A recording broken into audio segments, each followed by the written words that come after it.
Coinformación.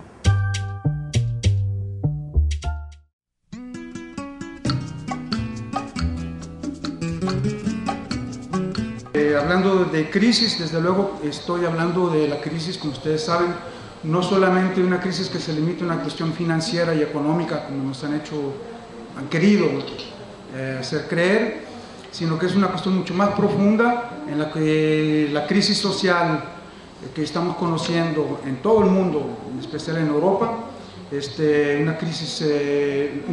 estamos viendo el ataque contra las jubilaciones, contra los sistemas de salud y de protección social. No les voy a hacer una foto porque ustedes lo saben muy bien. Es una crisis desde luego económica, una crisis, yo diría una crisis de la democracia representativa y de la democracia tal como la conocemos en nuestros países. Y es ahí donde podemos ver que lo que está ocurriendo en América Latina es un aporte inmenso y es un giro muy importante en la historia del mundo, porque América Latina está haciendo que ocurra algo que tal vez hace algunos años no nos hubiéramos imaginado que fuera posible.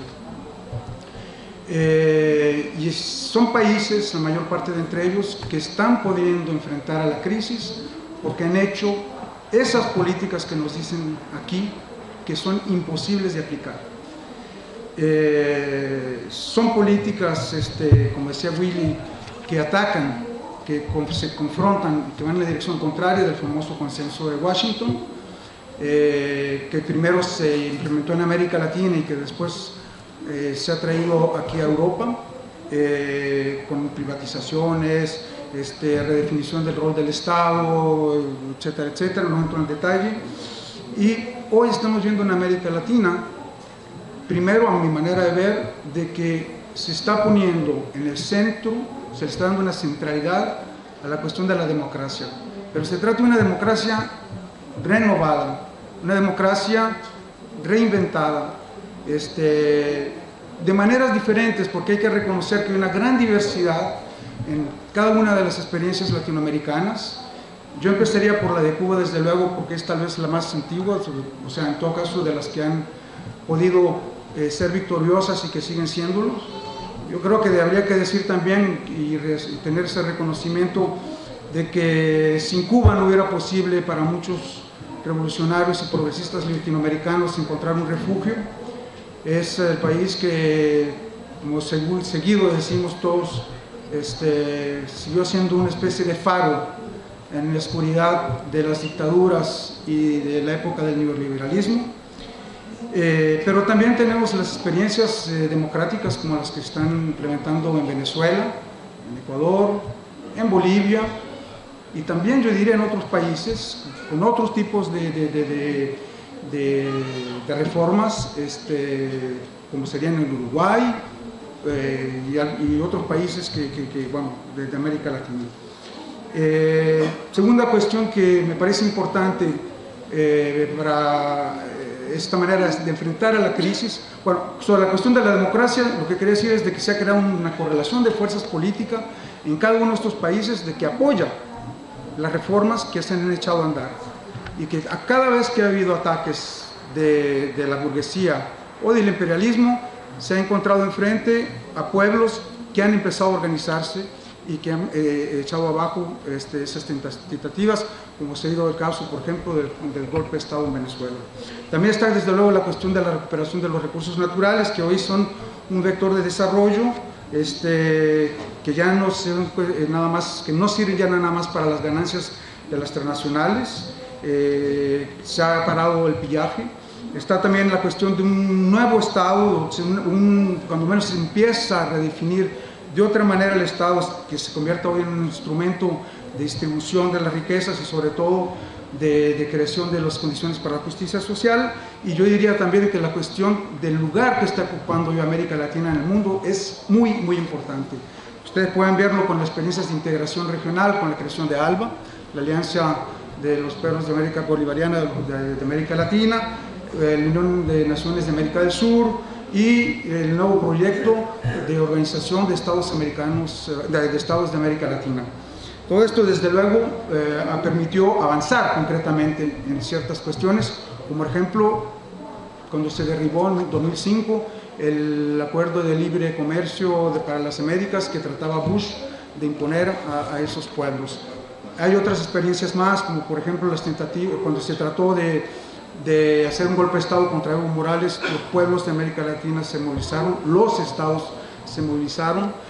Cuando hubo la tentativa de guerra preventiva en América Latina, en América del Sur, con el ataque de las tropas colombianas en territorio ecuatoriano, ahí inmediatamente esos países dijeron: aquí no estamos en Líbano,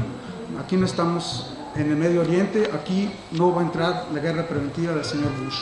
Todas esas cuestiones son cosas absolutamente nuevas. Para los más viejos, yo creo que es fácil recordarse en aquella época en que los estados de América Latina, Washington decía es por aquí y todo el mundo seguía por ahí.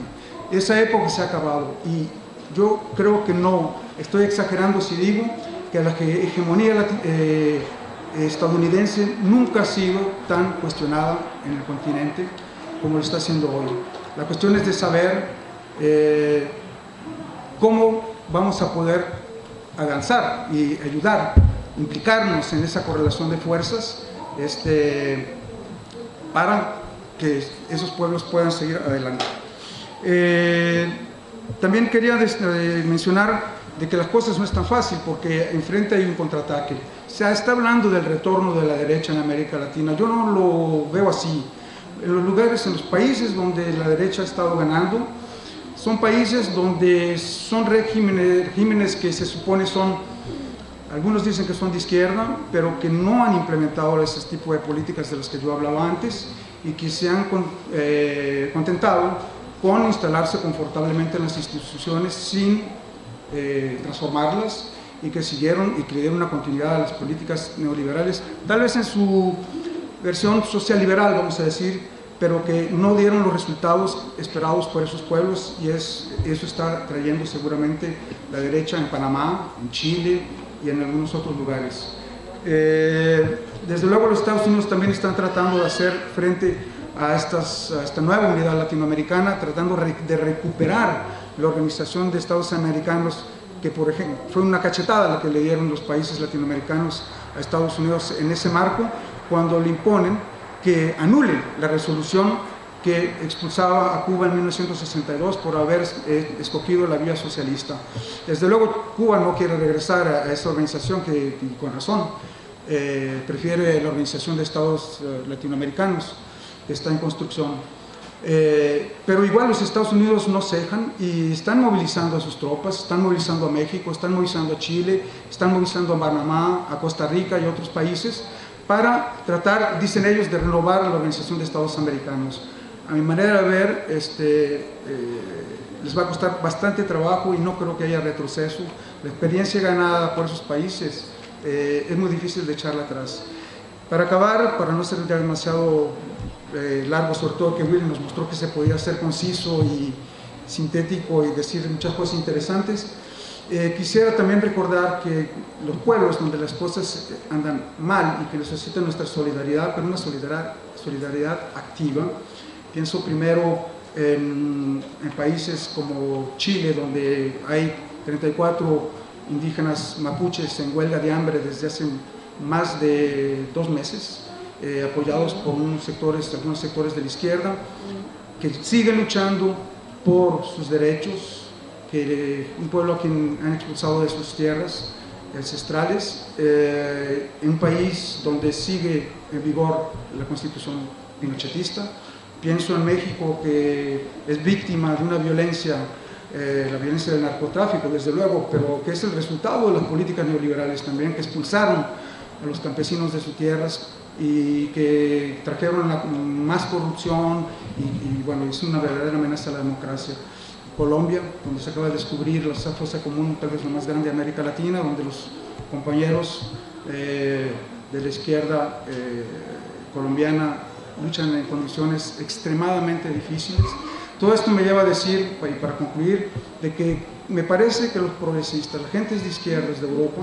deberíamos de reflexionar a la manera, como les decía, de implicarnos en esa correlación de fuerzas que está en marcha hoy. Y me parece necesaria la creación de espacios nuevos de concertación de las izquierdas, donde pueda crearse una coherencia entre ellas y avanzar de una manera convergente sobre